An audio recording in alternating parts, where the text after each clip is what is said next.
This is Bill Ryan here from Project Camelot and Project Avalon, and it's 20th of February 2010, and it's my great privilege to be meeting again with Klaus Donner. And in this video presentation, it's going to be an interview of the difference, because I'm going to do very little talking indeed, maybe none at all, and Klaus is going to be doing an audio commentary on one of his extremely special, unusual and fascinating slideshows about the artifacts and the various phenomena that he has been researching, discovering, investigating personally all over the world, relating to what I think you could legitimately call the hidden history of the human race. Would you say that that's a good summary, Klaus? That's a very good summary, yes. So I'm going to step back here, and what follows now, just kick back and enjoy this slide presentation, and Klaus is going to take you through his own journey. You can accompany him on his own journey through his own discoveries. And take it away, Klaus. What are we looking at here? I can see an array of pyramids. What's the significance? The significance is that you can find pyramids all over the world on each continent. And the question is, when and who did build those pyramids? Why many of those pyramids all over the world are looking very, very similar? Another question is, did there really exist a global civilization? And I think many of our researchers are really telling us that once upon a long time a global civilization existed. But how many thousands of years ago, we don't know. Most of the audience of Project Camelot may know about the story of one stone pyramid building found in 1984, 25 meters under the sea level in Japan on the island of Yonaguni, which is the southeast Japanese island belonging to the Ryukyu island group. And there's still a struggling of some international archaeologists who are saying that these monuments were done by nature. But my friend Professor Masaaki Kimura did several years since then researches not only on this monument, but also he found several others close by. On the right side down you have a model, and one thing nature is definitely not doing on top of two platforms of this monument. There is one huge stone turtle and one huge stone bird like an eagle. Nature is doing many things, but not such a precise, perfect monument. And the question is, where are all the stones? If nature would have done it broken down, where are those stones? There are also streets, and there was also found a stone stadium like a Roman Colosseum with stone seat rows and stone stairs. Nature is great, is doing many, many great things, but not such perfect buildings. Here you have the huge stone turtle, and you can see also how small is a diver against this big monument. Here you have one street with stairs going up. Here again a very close-up picture just to recognize the size of this huge monument. Here you can see some world maps.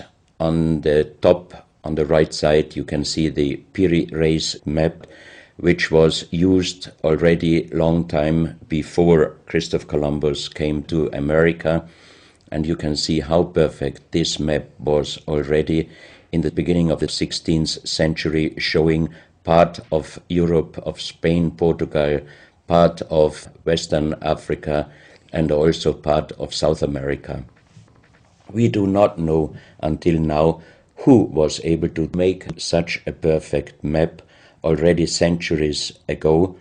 And on the rest of the Piri Reis map, which we do not show on this picture, you can also see the Antarctic without ice. In 1956, researchers found out that the Earth under the ice mass at the Antarctic is exactly like the Piri Reis map was showing. So this Piri Reis map should be at least older than 10 to 12,000 years. But the next question would be, who was able to make such a wonderful world map? On the left side, on top, you see Atlantis, done by Athanasius Walzemüller, and the map is the other way round. He did it the other way round, and you can see the continent between Europe, Africa, and also America. And you can see on the left side down different sides of a huge stone world map.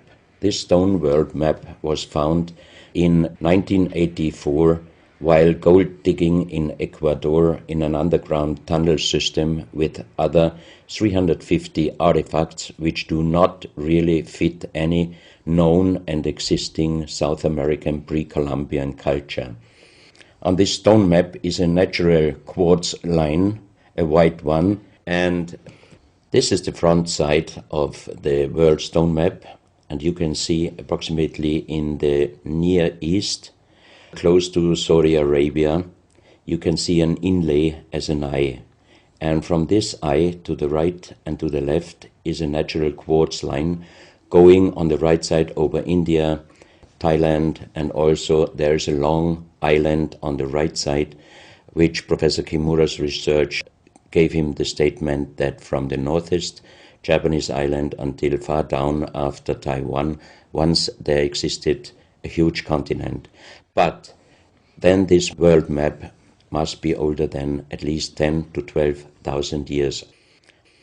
And here is the back side, and you can see on the right side coming the quartz line passing in the Atlantic, a continent, Atlantis, which in our days does not exist anymore. Then the white line is crossing part of South America, and here you have a close-up, and you can exactly see the Bay of Guayaquil, an inlay going up to north and a round inlay showing exactly the place where there were found those artifacts, and there is also the best quality water worldwide existing. One other very interesting artifact found on the same place in Ecuador is the so-called pyramid with the eye. The eye is an inlay, the stone is gray and white, and you have 13 steps, and it looks exactly like the pyramid with a shining eye on the $1. If you put this pyramid under black light, the eye is shining very strongly, and it looks really like an eye, but not real like a human eye. Here you have a close-up of the eye, and you can see the colors of the inlay. On the bottom of this pyramid, you have the inlay in little gold plates showing the Orion star constellation, and you have unknown writing. The translation of Professor Kurt Schildmann, who was the president of the German Linguistic Association, and he was perfect in more than 40 languages. He was able to translate this writing. He called it pre-Sanskrit because it is older than the oldest writing. And the translation of these 4 letters you can see here, his translation is "the Son of the Creator comes." As we found the same writing on stones in certain countries like Ecuador, Colombia, Illinois, United States, Clausel, France, Malta in the Mediterranean, Turkmenistan, Australia, and in southern Calabria, Italy, just a few years ago. Always there are stones and ceramics, terracotta, with the same writing. That means this writing existed once worldwide, and that means there must have been a global civilization older than Sanskrit, older than 6,000 years. And Professor Schildmann also told me that this writing has a little similarity to the Indus writing and also to the Easter Island writing. And as he said, this is older than Sanskrit. He called this writing pre-Sanskrit. On this stone, you can see on the top the 2 eyes, and then you see the right hand holding the pyramid and putting the left hand on top of the pyramid. That means showing how to use this pyramid with the eye. On this stone you can see an encarving, sitting a man on a stone, holding the pyramid exactly as it was shown on the artifact before. From his eyes are going rays out, and on the right side you see two bowed persons.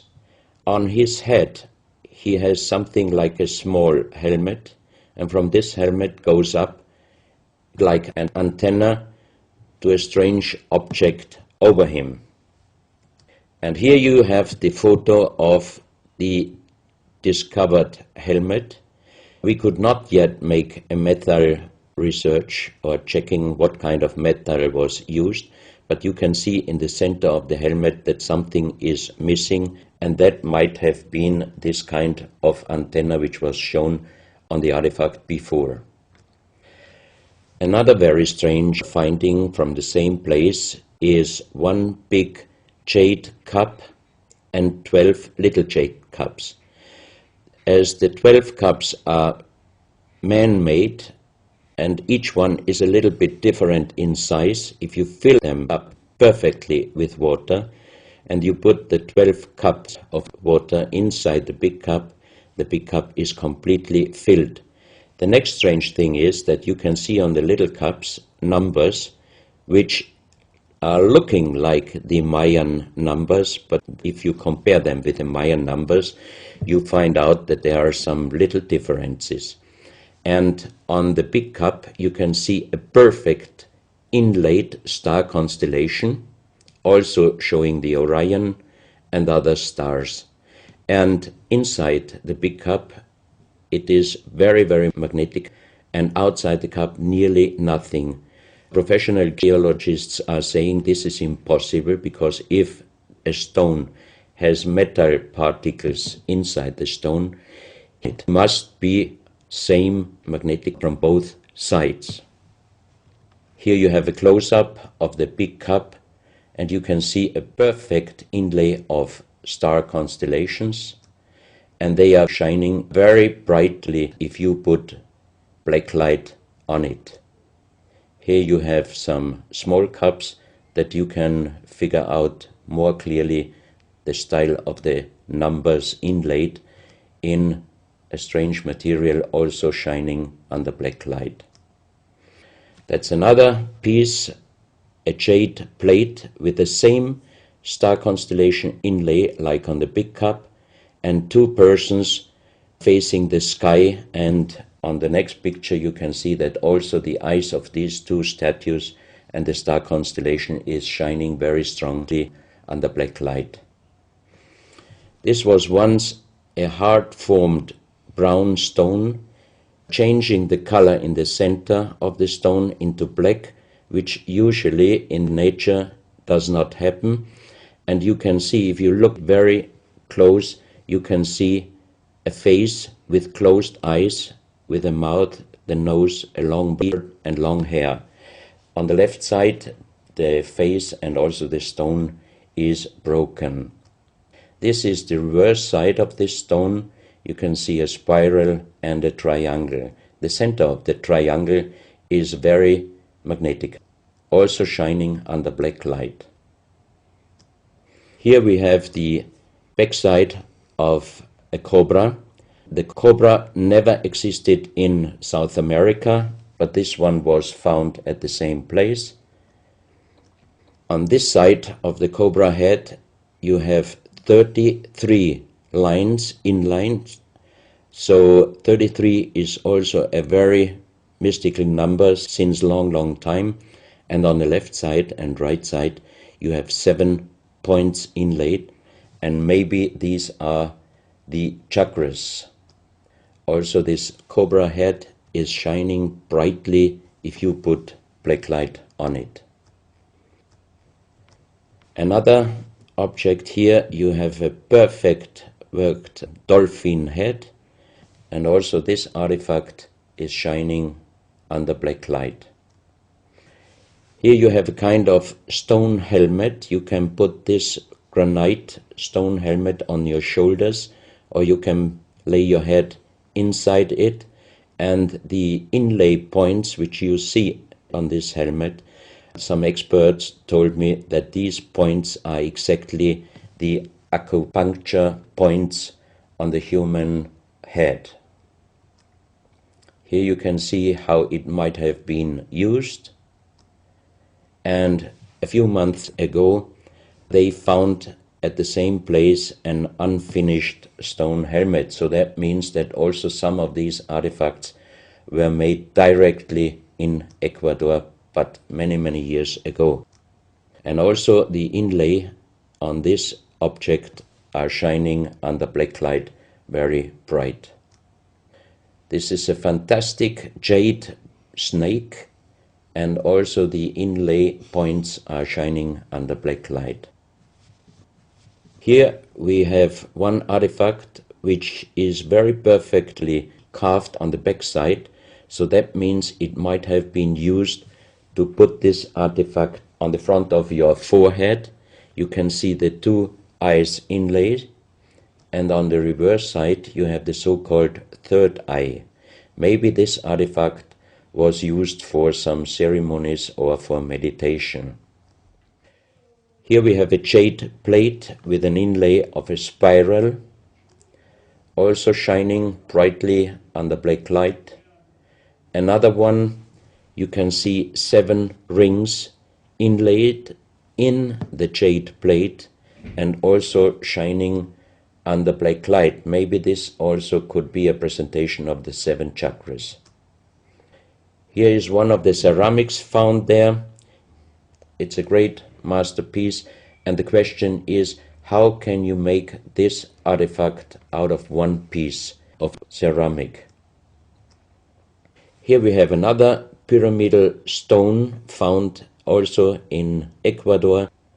On top you see the pyramid with the eye, and you have down several spirals and symbols.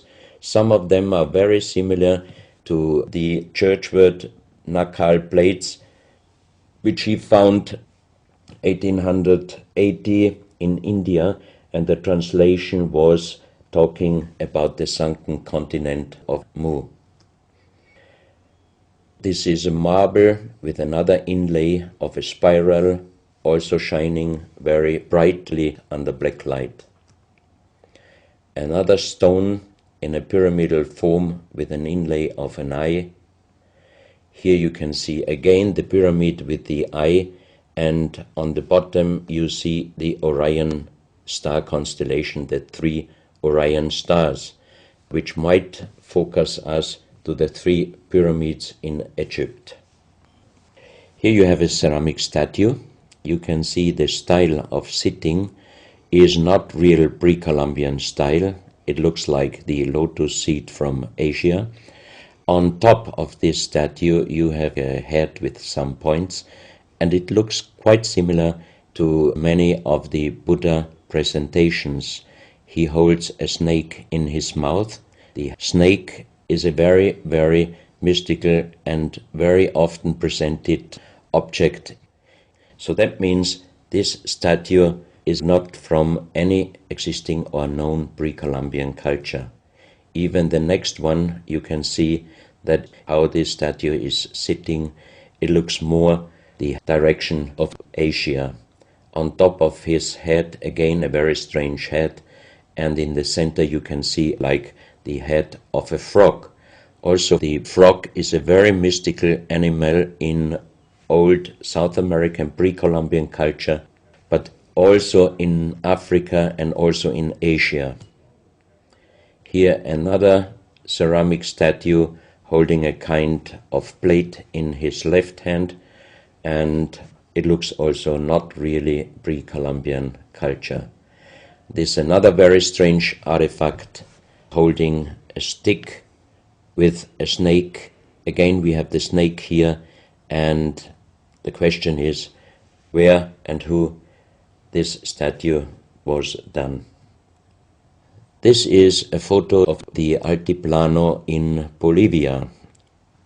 Archaeologists and researchers found out that at least before 4,000 years, there was happen a very big impact in Argentina, and the shock wave of this big impact destroyed many stone buildings in the Altiplano of Bolivia.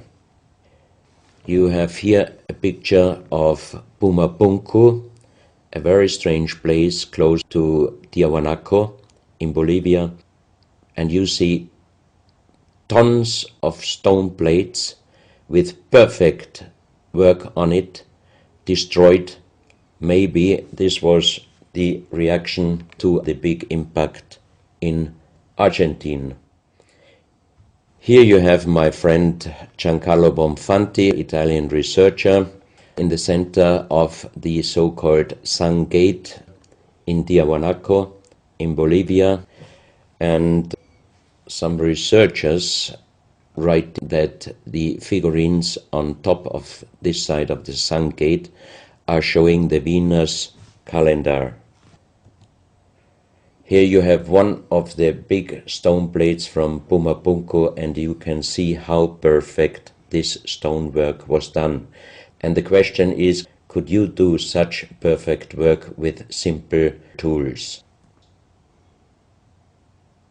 Close to this area, they found skeletons with a size of 2.6 meters. And the picture on the top shows you the skull of one of these skeletons, and it looks like it is deformed, but definitely these skulls are not deformed. They are natural style, like an egg. On this photo you see how strong the jaw of those skulls were.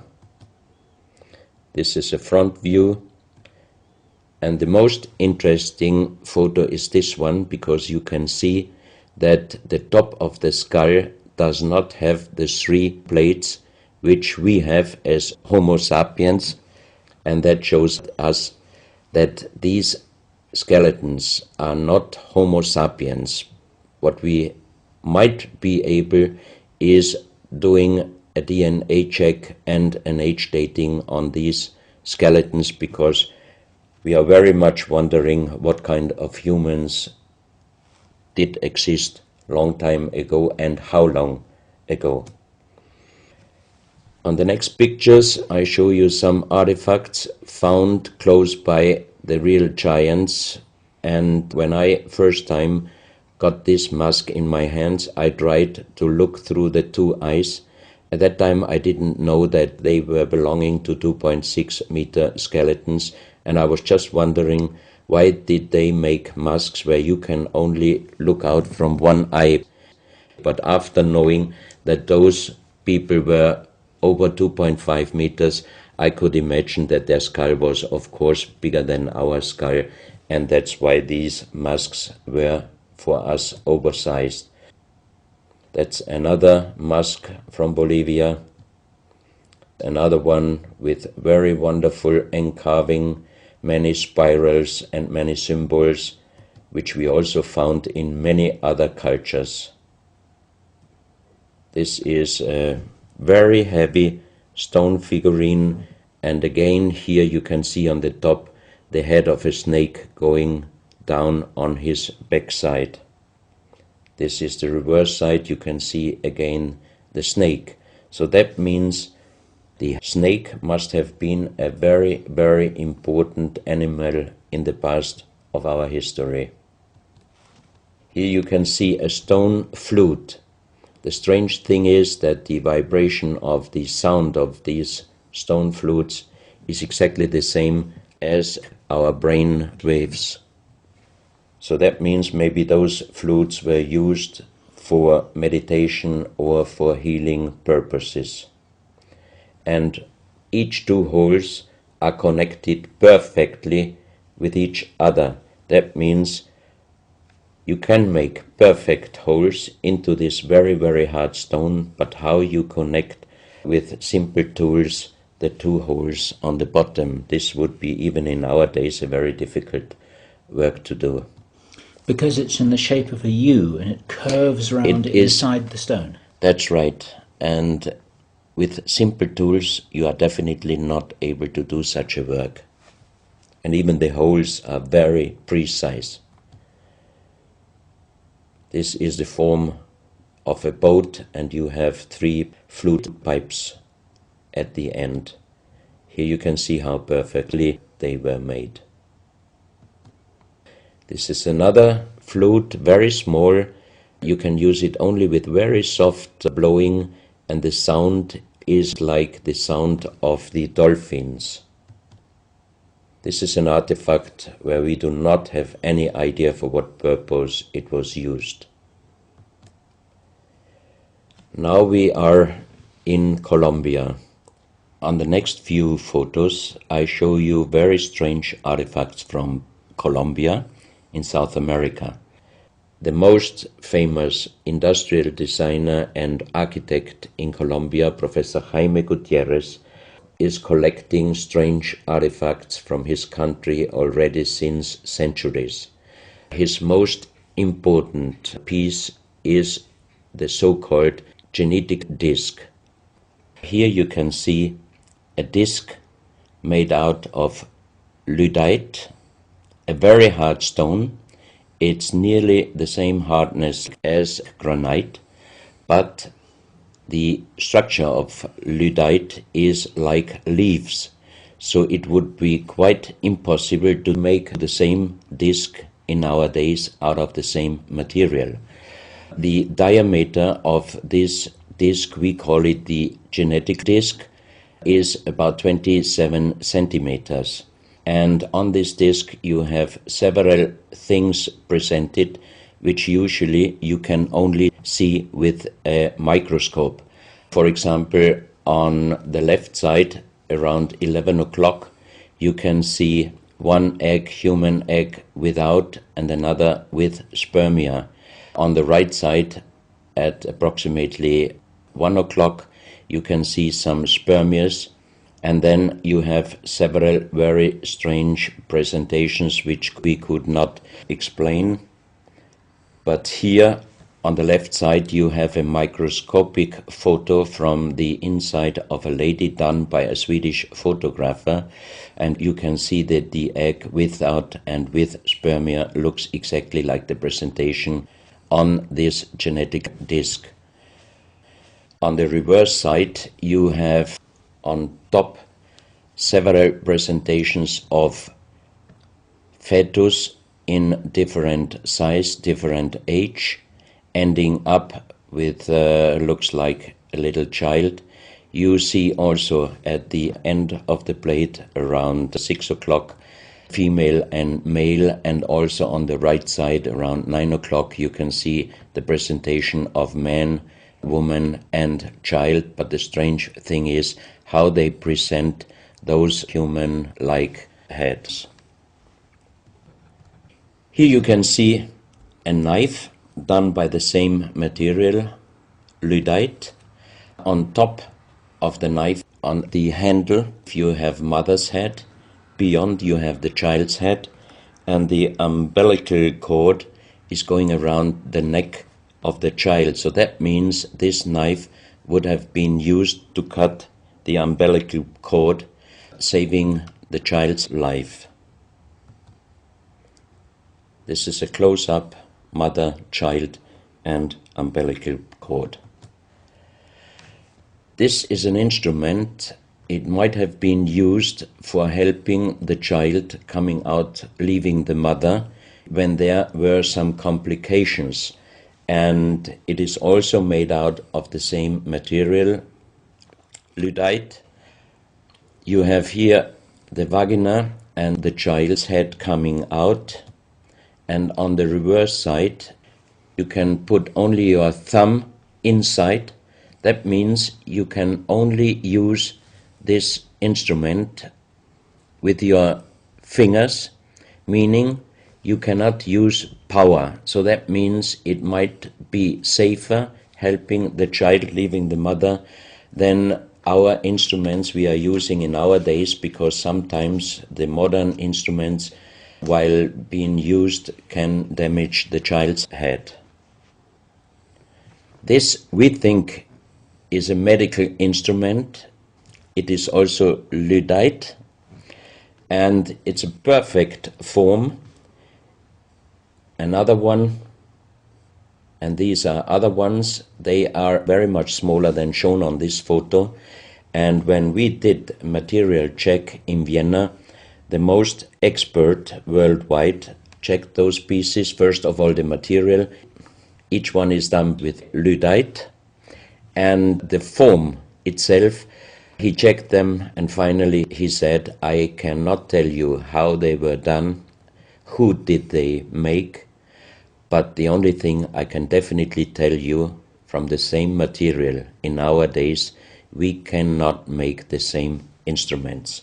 So how old they are, we do not know, but as they were found in Colombia, and they do not fit any existing pre-Columbian culture, we must consider that those artifacts are at least older than 6,000 years. But we cannot explain what kind of technology they did use to be able to make such instruments and such tools made with lyddite. You can see each piece fits exactly every kind of hand, never mind how big the size of the hand was. Each instrument, each tool fits exactly each hand which was using those instruments. This face looks a little bit like the Maui, the big stone statues from Easter Island. Here you have a close-up. This, in joking, I call it the dentist chair. Perfectly done, but again, same material, lyddite. And the strange question is, why, if they could make such perfect figurines out of this very difficult material, why did they show the human face always with big round eyes and a little nose and a big mouth? There is no real explanation possible. This is again one piece from Colombia, lyddite. On the front side you see the mother holding the baby, and on the back side you see the man with armors, most probably for hunting. This stone figurine was found in Colombia. It looks exactly like the Maui statues from Easter Islands, but it is only about 30 centimeters in size. This is another masterpiece of stonework. You have on both sides presented one bird, but if you look at the front side, you can see that the two birds presenting a face, and on the left side, between the bird's head and the wings, you see again this unknown writing which we found on stones from all over the world. This is the mother holding a child, very strange face, and it's a kind of jade material. This is another stone from Colombia showing an armadillo. On top of the armadillo you can see a strange face with long ear and two horns on top. On this artifact you can see a smiling face on top. You have two triangles on this side, and on the other side, on the right side, you have a face. Again, the animal face on the right side, and some unknown symbols. And on the bottom of this object you see an animal, looks like a crocodile. Now we are moving to Guinea, West Africa, very close to the border with Mali. They found on a huge granite mountain the half portrait of a lady done in granite stone, and the size of this statue from top of the head until the middle of the torso is exactly 150 meters. So this is a real big question. who might have been able to do such a huge granite half-portrait in a mountain at least 10 to 12,000 years ago, because the Italian geologist Professor Pittoni was on the spot. He did these photos and he checked the earth on the bottom of this mountain, and his calculation was that this stone monument must have been done at least 10 to 12,000 years ago. But then we have the real big question: who could have been able to do such a big stone monument? Even in our days, it would be impossible, or at least it would cost so much money that it would never be able to do. And if you look at the close-up of the face, some experts told me that this face definitely is not European, but also, of course, not black African. It must be either South American or Asian culture. But then again, we are at the point 10 to 12,000 years ago. It might be the civilization, the lost civilization from Atlantis. Close to this area in Sierra Leone, Professor Pittoni was in charge of diamond excavations. And as he heard in this area a legend about Allah was angry with some angels, and he put them into stone and throw them to the earth. He put the sky, also made it into stone and throw it to the earth, and he put the stars and threw them to the earth. The legend says that the sky you can see on this stone, they call them sky stones, sky blue stones found in this area under the earth. And we did research in Vienna. This is definitely artificial stone. It's not a natural stone, and all the material could be found, but the only thing they could not inform us is what kind of color did they use to get this real sky blue color. The stone figurines found from 20 meters down to even 50 meters. Professor Pittoni always took some organic material from the finding place, and the age dating of those stone artifacts are from 2,500 years up to the oldest one, 17,000 years. Here you have a granite stone, so-called nomoli, stone nomoli, with very nice encarving. Here you have a man sitting on an elephant, as there are also the legends of giants all over Africa. You know how big is an elephant.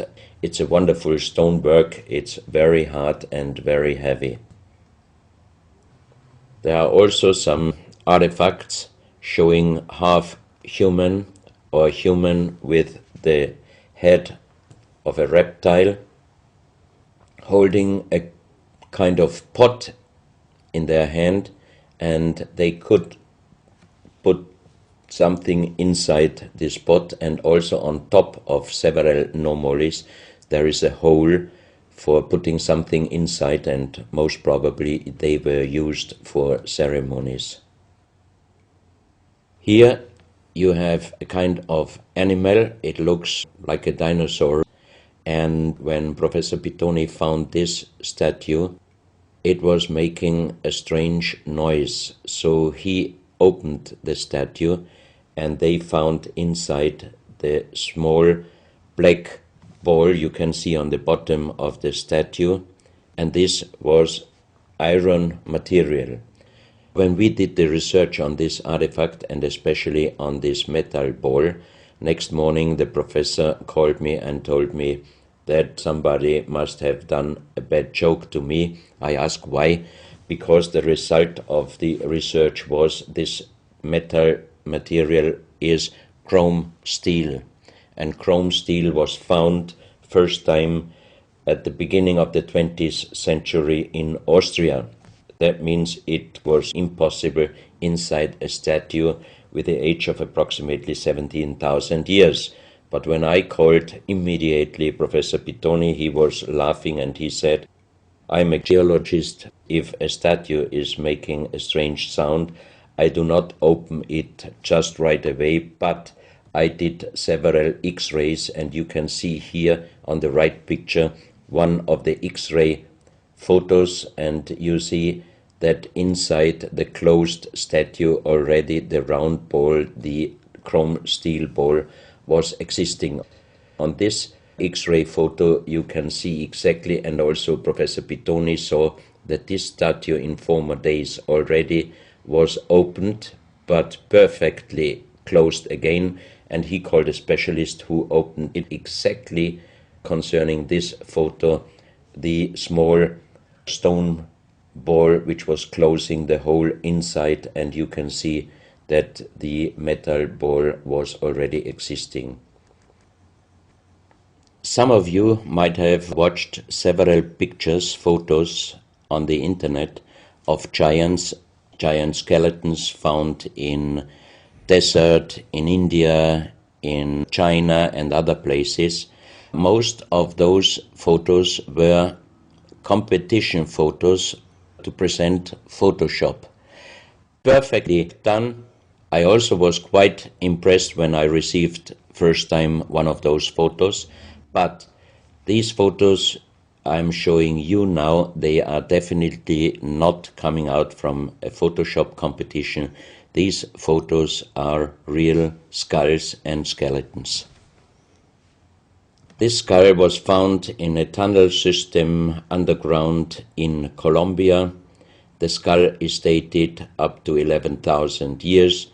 The skull is bigger than normal skull, and the front teeth of the jaw are lined up in a different way than our teeth. Something that occurs to me here is that there's a very strong, pronounced jaw. It's a very prominent jawline, very prominent chin. And here you see a photograph that was shown to us by a Project Camelot insider. Now, this isn't a real photograph. This is a scene from the old Arnold Schwarzenegger movie Conan the Barbarian. And what you're seeing here is a special effect on the actor James Earl Jones. The critical thing here is the shape of the jawline.